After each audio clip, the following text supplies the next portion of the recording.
For 18 days, I had pounds of them. That word spread, that was the only thing I would eat. So it was very person-centered and a little over the top. Shelley, so everybody look at, there's a schedule. I'll tell you the plan now so you know when you're going to eat. I secretly built 15 minutes into the schedule, and we'll be taking advantage of it. So I would like for Shelley to be able to use probably 45 minutes, 12 to 12:45. We'd already planned a half an hour lunch. So we can start at 12:45, come back in at 1:15, which actually then will catch us up on schedule. So that's kind of what I'm thinking, to pass that along. So let me introduce Shelley. I have brought to you all these wonderful people that I had met. And one of the things I want you to know, particularly about Shelley, is that she's here. That we brought Tina and Bob in from different parts, but Shelley has been doing really innovative work here in this part of the country that's well known outside of here. And I just want to make sure we know local people doing good things, making a difference. So let me introduce her. Shelley is the Director of Individual Advocacy and Family Support at UMKC Institute for Human Development. She has created tools and products to help people of all ages and with differing limitations. She's going to talk about that today. The Life Course Framework was created by families to help individuals and families of all abilities and all ages develop a vision for a good life, think about what they need to know and do, identify how to find or develop supports, discover what it means to live lives that they want to live. Individuals and families can focus on their current situation and stage of life, but these tools really are helpful for all people to think about their life experiences and move them towards an inclusive, productive life in the future. So even though this was originally designed for people with disabilities, this is a universally designed framework. I have been very excited since I first learned about it, and Shelley knows this, because I think these domains, these wonderful graphics that she will show us, are so applicable when you think about what it takes to successfully support an older person. Because the kinds of supports that all people need are particularly important for older people so that they remain connected, their spiritual lives are understood. I think this is really one of the best examples I have found of cross-applicability, learning from a disability community that will help all of us as we age. So, Shelley, take it away. I'm so thrilled that you're here. Thank you.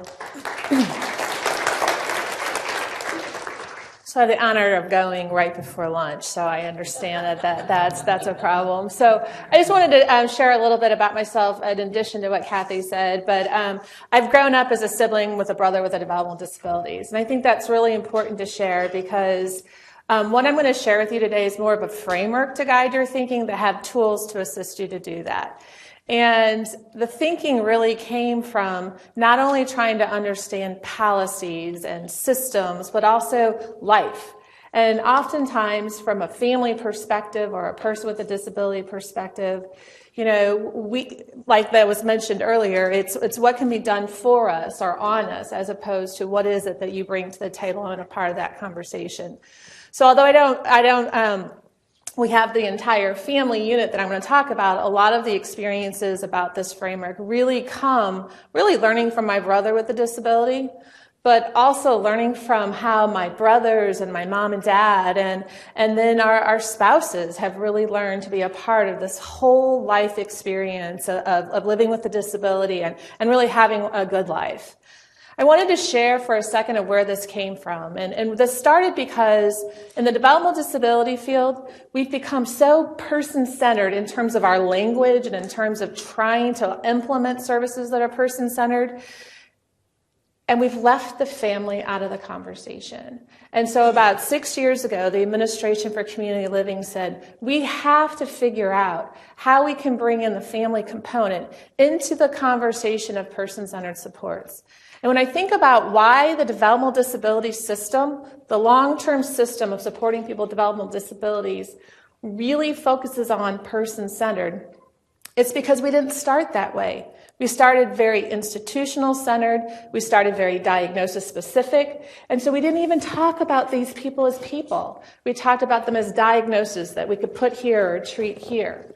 And so we're attempting to really remove ourselves from our DNA to really talk about the individualized needs and that that's the best supports for them. So as we've swung this pendulum to really give that person with a disability autonomy that they deserve, we've often left out the environment or the family or the people that are around them.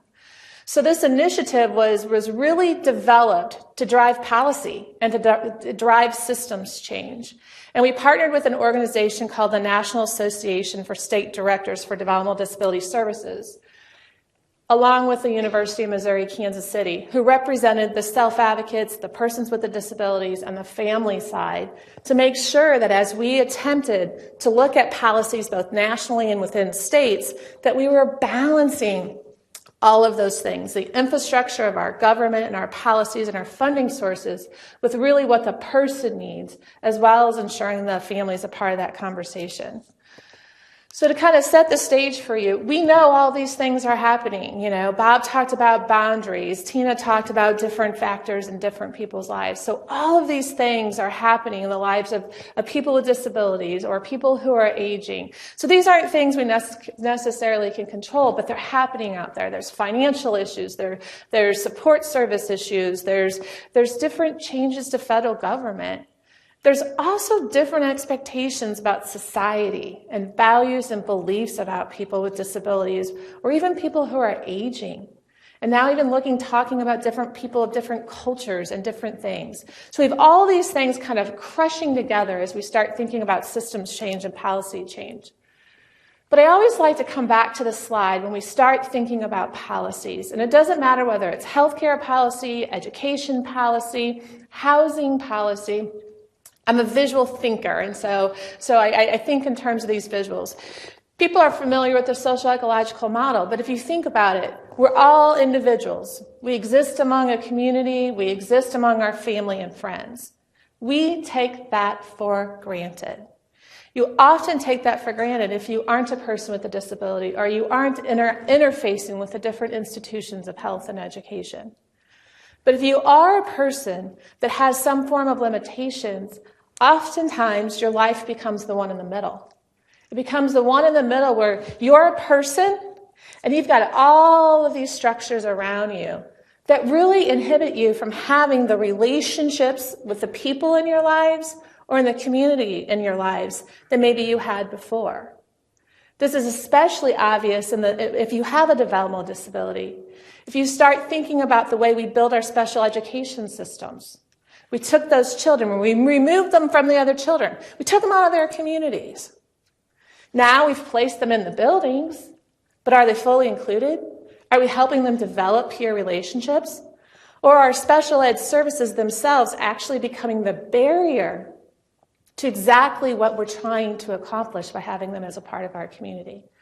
So I really start looking at that middle circle. When we are writing policies, or we're having systems change, or we're working on practices, or even when we're talking to families or people with disabilities, and we're saying the decisions that you might make about an intervention or a practice or a program that you might engage with, is it something that's going to become the barrier to the relationships, the friendships, and the community life you want? Or is it something that can enhance that? And I will tell you, I have a brother with a developmental disability that has significant behavioral issues and communication issues. And there are times in our lives where we have had to make the decision to temporarily choose practices and interventions that had a life like that. But as a family, we couldn't be complacent and say that's all that's available. And we had to realize that although that treatment and that intervention was temporary, our ultimate goal was to head over here.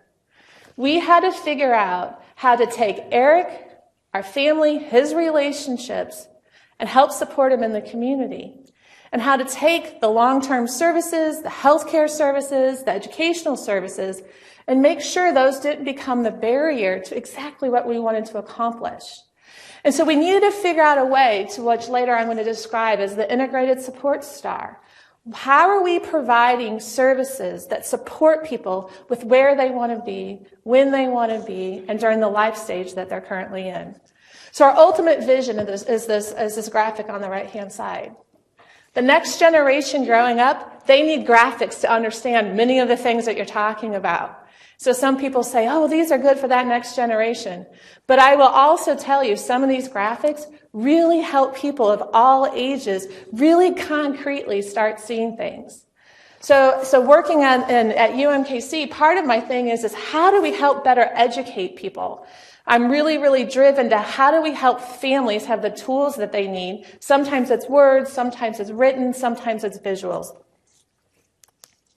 So we talk about the need for a transformational change and really focusing on values. But I also wanted to spend just a quick second, because you're in the medical professional, and many of the people I don't work with are in the medical professional, but this is built on what you're probably familiar with a life course perspective. The developmental disability field does not borrow enough from the medical field.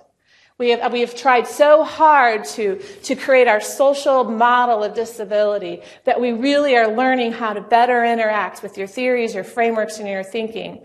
But I love the life course perspective. And so when we first started this initiative, I took those concepts and said, how can we build on those? How can we dig deeper on those? How can we put them into practice? How can we also guide them with policies?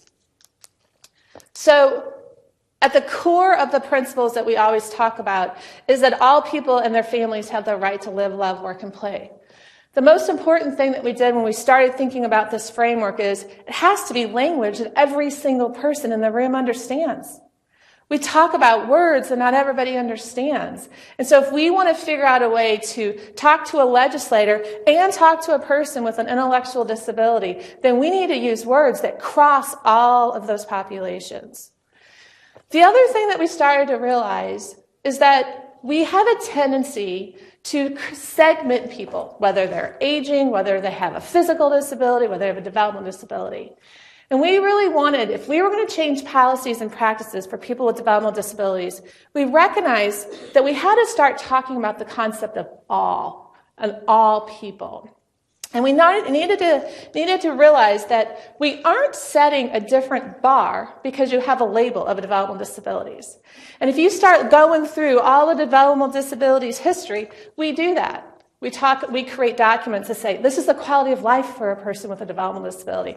This is the quality of life for someone in special ed. No, this is the quality of life for students. This is the quality of life for all people. And so everything that we develop to guide our framework, you don't see the phrase developmental disabilities in there very much. And fast forward to now, because this has been a 5-year evolution, we recognize that now I have lots and lots of groups of people saying, actually, this applies to me working with my high school student. This applies with me retiring. I can think about this concept with the children in foster care or working with the aging community. And so that's what's become really fun about this across the nation. I want to bring up, though, specifically why we brought up the concept of all, because I think it's a statistic that maybe would be interesting to you. There's this assumption because you have a label of Down syndrome or autism or cerebral palsy that there's going to be some form of formal intervention or government resources for you. That is not true. Only about one out of four people with developmental disabilities will interact with the long-term service system. That means go to a group home. That means have long-term direct support professionals in their lives. The reason this is so vital to this conversation today is that everything you're talking about for end-of-life care is everything a family has to think about from the day they have the diagnosis. So it might be the last chapter, but it's not. It really begins at the beginning. And this isn't just for people with developmental disabilities. I was sitting here thinking about that. I'm like, we always talk about the phrase of, preserving someone's identity when we're thinking of end-of-life care. When we think about people with developmental disabilities, we're not preserving their identity. We're helping them get an identity. We're helping them enhance their identity. And so when you're helping them make decisions, every step of the way, whether they're aging or not, you're helping support who they are and sometimes even find who they are. So I think it's really important for you to realize that if you see somebody with a developmental disability and you're interacting with them, don't assume there's government formal paid supports. Don't assume they live in assisted living or a group home or independent supported living situation, because only 1 out of 4 people really do. I'm going to skip some of these for the sake of time. So the thing we also need to talk about is, we talk about the fact that we really want people to be autonomous, but we also need to recognize that that person lives within the context of their family. My parents might not be here right now, but my parents impacted who I am standing here today. So if we're talking about supporting people, being person-centered and really supporting about who they are, we have to be thinking about that. And so when we think about it, not only do you have to balance what's important to and for that person, like Bob said, is so vital, you also have to balance the fact that person is connected to so many other factors in their lives. And I always talk about this, people in the developmental disability fields have been obviously interacting with us for 33 years because of my brother. And they only see Eric, and they only see him as the person in the center of the conversation with our family. But sometimes it's not Eric. Sometimes maybe it's my dad's health. Sometimes maybe something's going on with my twin brother, or even with me. Maybe I'm getting married. So our family is not defined by my brother's disability. And so how are you supporting the autonomy and self-determination of each individual member, but also thinking about the family unit as a whole? So it's one other factor we have to really balance when we're making these decisions. We also know that family is defined by that individual. That definition of family is constantly changing. The concept of family is really interesting in the developmental disability community because many people who are older have been removed from their families and put into institutions. And so people say to me, well, the people I support don't have families. I guess we should word it differently. Who loves that person? Who knows that person, who is committed to that person?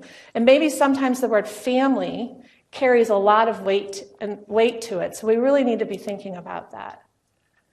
We all know that the family has its own cycle, just like a person's life cycle. And when I'm thinking about policy and practice changes, or you're thinking about end-of-life issues, there's a lot of other factors going on besides just that person and what stage of life they're in. And I think it's really, really important to consider that.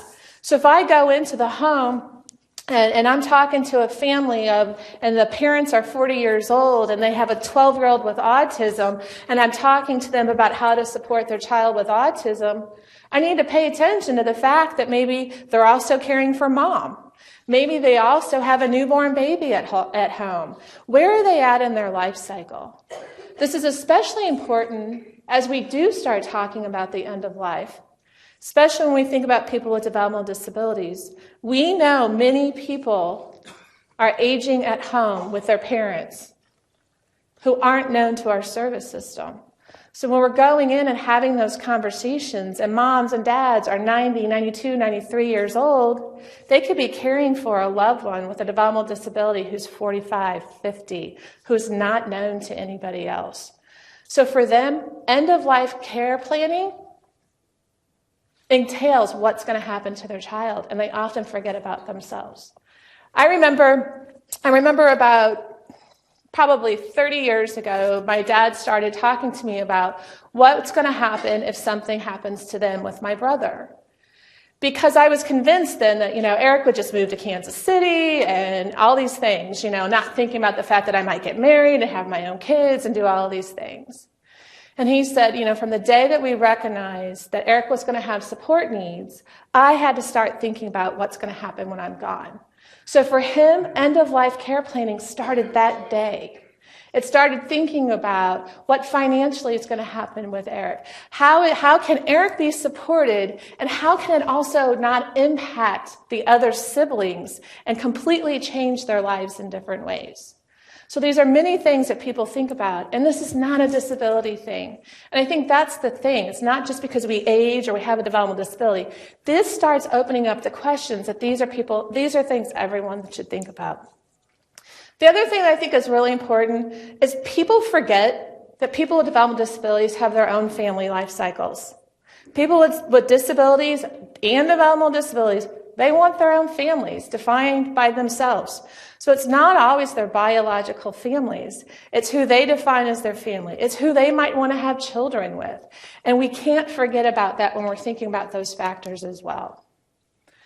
I love this slide because it doesn't matter. I had this conversation with a group of parents in St. Louis, and they were all in their 90s.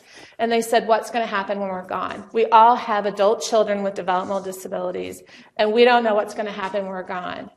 We spent all of our time on this document and started to really talk about, we talk about, who's going to take care of you, where are your finances, where they're going to live. And that's where we put all of our stress in the conversations. But I said to them, who cares about your child? And they couldn't answer the question. They said, we do. We don't know who else does. And I said, that is a huge problem, and that's not an end-of-life problem. That's a problem that should start at day one. How are we helping people develop relationships? And we know, whether you have a disability or not, getting older, you get lonelier, and those sorts of things. So how can we ensure people with disabilities throughout the entire lifespan are building relationships so they don't come to the age of 95 and go, I don't know who cares about my child besides me. We have to help people do that. And I said, your biggest concern is your child's quality of life when you're gone. And the only way to ensure it, it's not a special needs trust. It's not guardianship. It's people that know, love, committed, and understand your child. Those people will withstand policy changes, staff turnovers, changes to the government. And without people in your life. So we keep, I think every presenter you've heard, relationships, whether it's with the medical professionals or not. How are you helping people have relationships so they can have the support they need for good planning and for supported decision making? I throw in there the siblings, talking about siblings of people with developmental disabilities, because we're not just the sandwich generation. We are the club sandwich generation. And if you think about that, if something happens to my parents, instantly I become someone that also needs to then not only grieve my parents, but really figure out somebody's 24-hour support needs. At the same time, I have my own children and my own family. So it's something to really kind of think about when you're really bringing in different people into the conversation. I wanted to show you this slide too, because I want you to also consider where people live. When we're making end-of-life decisions, where are people living? Whether you're aging or have a disability, people with developmental disabilities, only 11% actually live outside in an institutional type of setting or a group home. The rest live in the community or are supported by their families somehow. And when we start thinking about the general population, about 1 to 2% of the general population have a developmental disability, so that's who we're talking about here. But we know this goes beyond developmental disabilities. It's behavioral health, it's aging needs, there's a lot of caregiving issues. So everything I just mentioned really is broader than just that. So I want to kind of talk about this concept, and we really talked about, trying to find a simple phrase. And I don't love this phrase, but I haven't found a better phrase that really crosses cultures, languages, and ages. And if I said to somebody, what does a good life mean to you? People can typically define what a good life is. So what we actually started to do was to really put that into conversations. We have some agencies that are actually building that into the mandated plan. What does this person describe as a good life? And how I describe it is probably going to be completely different how each one of you describes it. But if I knew really what the beacon was that I was working towards to support someone to have a good life, it really helps change that conversation. But more importantly than asking a person what they want in their life, we have found by just simply asking people, what don't you want? We get more information. And I will tell you, when I'm talking to a family of a child with a disability, or maybe even talking to a family of someone and looking at end-of-life issues, and I say to them, what do you want? They don't really know what's possible. But if I say to them, what don't you want for that child with autism? They can start listing things for me. They never, ever have a problem listing things for me. And if I knew what someone didn't want, it helps me make sure that I'm not putting those things into place. So I had this high school student say, you know what, I took a document about what I wanted and what I didn't want. And I was graduating from high school, and I was in my required transition planning meeting, and the school's been supporting me my whole life. And I listed the things that I didn't want. And the teachers after that meeting said to me, this is the first time we really understood what's important to you. Because every time people kind of get used to the whole, what does a good life mean to you? It's kind of like saying hello, how are you? And people just kind of don't even think through that. But you really hear what people say when they say what they don't want in their life. So we really started to add that into the conversation. And we also started to add into the conversation this sort of trajectory, this movement. You know, we've been really a crisis-driven field, as well as the health field has as well. How do we really be more preventative and promotional about this? So how are we really helping people think about what's happening in this single moment that might be why I'm having this conversation, but where is it that we want to go? And oftentimes, families aren't supported to think about where they want to go because people think we're too overwhelmed with what's happening now. So I had a mom say to me, she went through some of this and was using some of these tools, and she had a child who she ended up losing to the disability, who was rather young. And she said, I really utilized this thought process. And she said, so it wasn't about just a trajectory for the future. For me, it was a trajectory for this weekend or next month. So if you think about what Bob was talking about, that person that was sort of projecting out, what would the day before my death look like, the month before my death would look like? How do we help people define the good life for the different stages in their life? Let's skip some of this stuff. The other thing that doesn't occur a lot when we are helping to support people in any stage of their life is talking about life experiences. As professionals, we talk to them about interventions, we talk to them about different programs, we probably talk to them about different funding streams. But rarely are we talking to people about their life experiences, either the life experiences that they want to have or the life experiences that they want to maintain if you're towards the end of your life. And I always think about that. It's a really big push in the disability field for employment outcomes. And I always say employment for a person with a disability or any person doesn't come because you went to voc rehab. It came because you grew up learning about chores and learning about money and learning about volunteering and doing different things.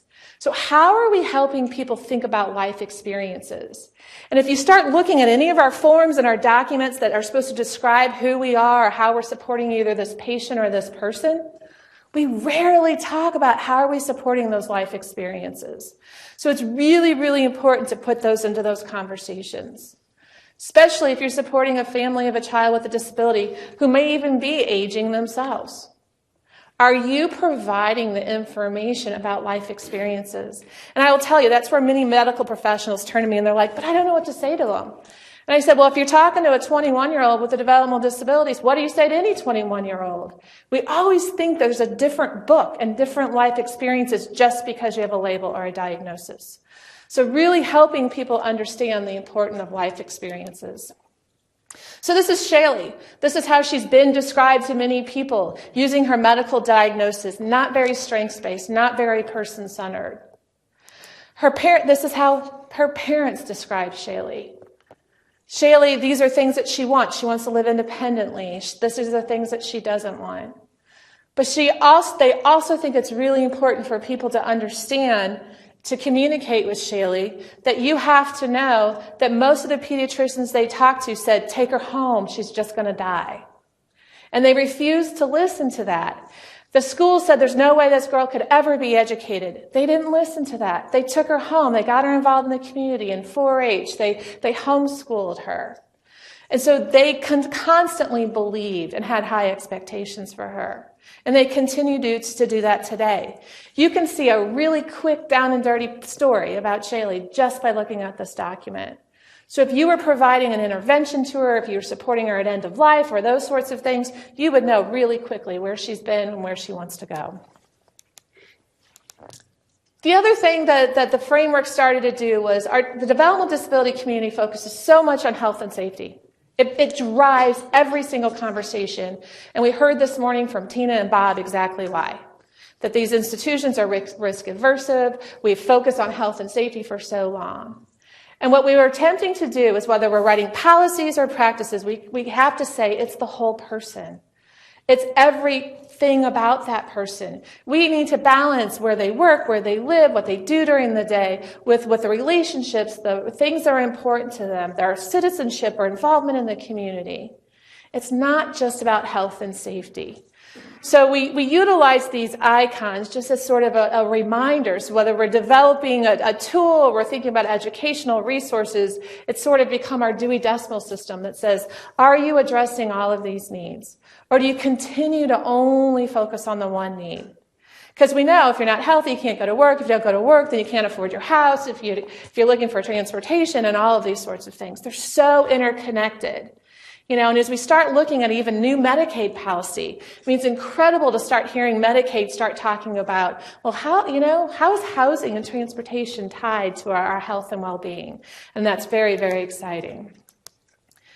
The other thing that really, really hits home for us is that when people are supporting people at any stage of their lives, we believe they need three things. We call them our 3 buckets as a reminder when we're talking to practitioners, is that people typically are thinking about our goods and service needs, maybe even our medical interventions. But a lot of times they're leaving out the other 2 buckets that sometimes people find the most valuable. How do I personally, or how does that family personally, have the knowledge and skills they need to make good decisions? Have the knowledge and skills they need to navigate our healthcare systems and life with a disability or a diagnosis or end-of-life issues. But what we also know from research, but just from living, it's the peer support. It's having somebody else to talk to about those things. And so as we're putting together different interventions or different programs to address end of life or to address any stage of life, are you addressing all 3 of these things?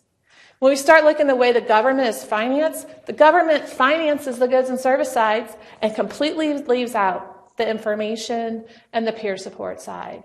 How do we get that back into play? How do we actually see that as a valuable contribution to the long-term services and the quality of our healthcare systems? This is a mom who, child at like 9 months old, woke up and was paralyzed. She went to the hospital. The hospital says, we want to do a surgery immediately, but it'll have long-term impacts. The mom is sort of an outlier, said to the doctor, I need to think about that because I want her to be able to ski and canoe and do all the things our family always does. And the doctor says, well, this is the quickest and the easiest, and it'll be the easiest to care for her. And she said, I don't care. But what she had to do, that doctor only wanted to do that thing. She went back and got on all these blogs, all these websites, and talked to adults who had been paralyzed and talked to them about different surgeries and tried to understand the different medications. And then went back to her doctor and said, here's another alternative. And he said, are you sure? It's going to make it harder for you. She said, this isn't about me. This is balancing what my young child's going to want to do when she's 20, 30, or 40. And so throughout every medical decision for her daughter, who's now only 6 years old, she has gone to those 3 buckets. She sought the information so she could make the best decision. But she also sought those that have the lived experience. And so how are we purposely helping people get connected to that for any issue in life that we talk about? So it's really, really important. But this mom also had a clear vision of what she wanted and didn't want for her daughter. And many times, whether it's end of life or whether it's just getting the diagnosis, we don't have a clear vision for that. So it's really, really important to talk about that vision for a good life and what you don't want. So then you can make those decisions. And you can say to yourselves, is that decision taking me where I want to go? Or is this a decision that's taking me right down the path of exactly what I said I didn't want? The last thing is we're really talking about supports. And we utilize that concept of integrated support STAR that you saw at the beginning. And the reason we started with that was specifically to the developmental disability field, but now it's been generalized to really any sort of problem solving, was in the developmental disability field, families are often given 2 options: paid formal disability services or this phrase, natural supports. Right? And so we kept saying, there's got to be more to this. First of all, what does natural supports mean? Well, for you, it might mean relationships. For you, it just might mean anything that people can access in the community. And actually the phrase natural supports really, it's become a negative thing for families and people with disabilities. Because oftentimes it's used against us. You know, if we want to become eligible for something, if we have any natural supports, then you're not eligible. You're not needy enough for their services. Or when you call and you're talking to somebody, the first thing people say is, well, have you accessed your natural supports? Well, I wouldn't be calling you if I had them, right? So we need to really think about that phrase and what does it mean. So the first thing we did was said, stop using that phrase. Let's try to understand what it means.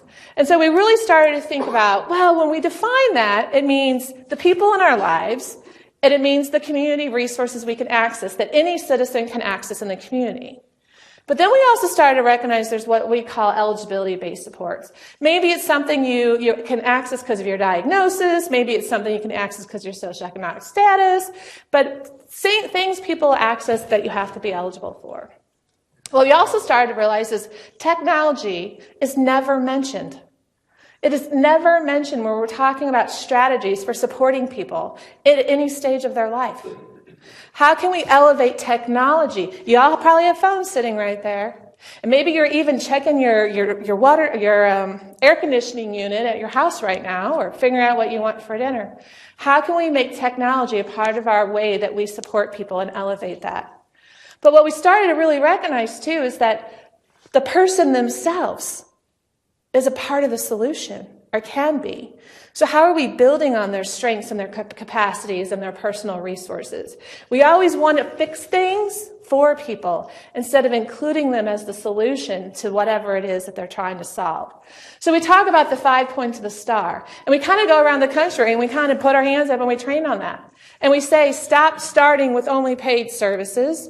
Let's start thinking about how do we really build that person? What can they offer to whether it's decision making or whether it's their support needs or whatever it is? Who are the people in their lives that can be a part of that solution? How are they using technology? Are there things that everybody's using in the community? And lastly, what are some of the specialized disability supports that might be supplemental to all those things? But the most important thing about this is not to stress any one of those things. Because what we started to realize, especially for people with disabilities, once you get into our services, you get into all of them. It's an all or nothing thing, whether you want them or not. And so your life becomes what we call all green. So someone in whose whole life, transportation, friendships, Special Olympics, they go to church with their friends, they live in a group home with their friends, their whole life has become this green supported life. And they don't utilize the relationships, they don't utilize the technology. So if a person like that, when they start aging, they've got no one in their life. We've cut them out completely. But on the other hand, you have people out there who don't have any supports at all. And think about people that have burned bridges with their families, family caregivers who have cared day after day for 50, 60 years for people. That too is not the sort of support system that we want as well. So we always talk about the star has to be integrated all the time when we're problem solving and thinking. So different people have used it for different reasons. We've used it to really help people think about their supports and really map and kind of think about ways to do that. We're working with the Lifespan Respite organization right now that says, how are we balancing what the person needs with what the caregiver needs? And using that as not only as a concept of the 5 points of the star, but it's become sort of a tool for really having these conversations. I'm going to kind of end with this story. This is a mom this is a grandmother and her daughter who utilizes these tools and this thinking. Barbara went into the hospital. She was older, but she really wanted to go home. And the hospital said she has to go to a nursing home. She doesn't have anyone to provide supports for at home. And the granddaughter said, no way. So they developed some of these tools. They looked at Barbara's life before the hospital. It was 100% a blue life. Barbara could do everything on her own. When Barbara left the hospital, they realized it started to become really an all purple life. And that was Rachel's life. But Rachel had a job of her own that she was going to lose if she only focused on her grandmother and all of these things. So they really had to balance that. So over the course of the last couple years, we've been working with her to really identify all the different types of supports so that she can maintain living at home as long as she wants to and have this sort of last chapter of her life, while her granddaughter also is able to maintain some balance in her life as well. At the core of all this is really having people going through these, being involved in that. In the development disability field, we call it person and family-centered systems or driven systems. Doesn't matter what you call it. We make policy and practice decisions all the time on behalf of people. They have to be at the table. They have to be driving whatever it is that you decide to use in terms of tools or practices or the policies that you change. So this is really one of the very core principles that do that. These are also lifespan issues. We have to break down the silos between life stages. We are constantly bringing people together now and trying to model this across the country in the 17 states that we're working with, that it doesn't matter what the topic is. End-of-life issues don't start at the end of your life. They start at the beginning of your life, and they start at every stage of your life. So if we can't get people to start having those conversations, I use the example of aging in place all the time.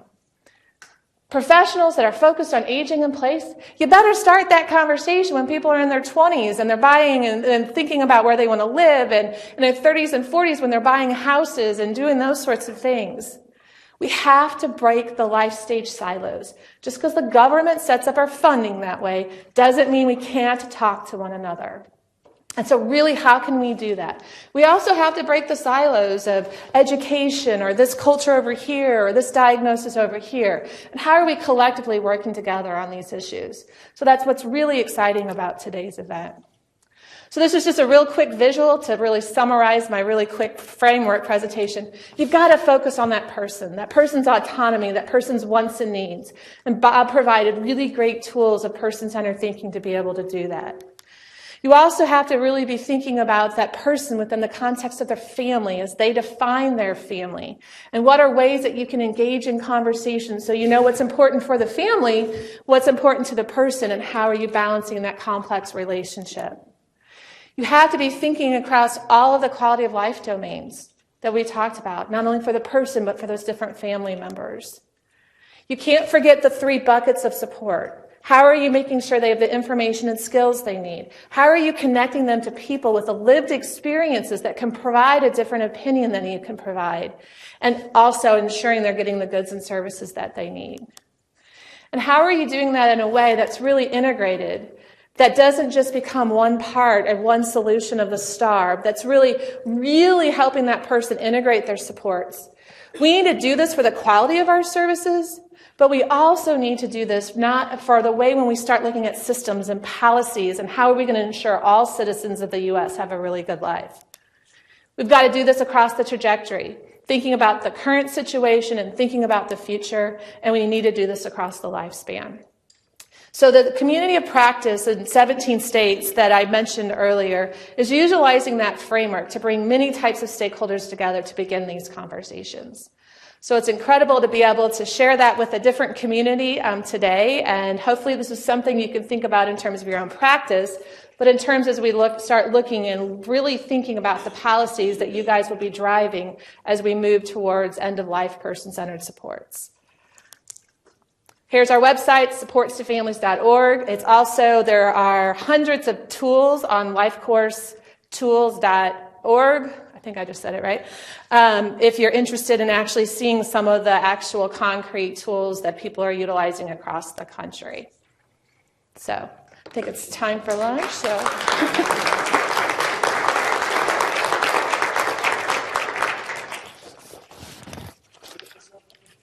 Thank you so much. We're going to feed you now.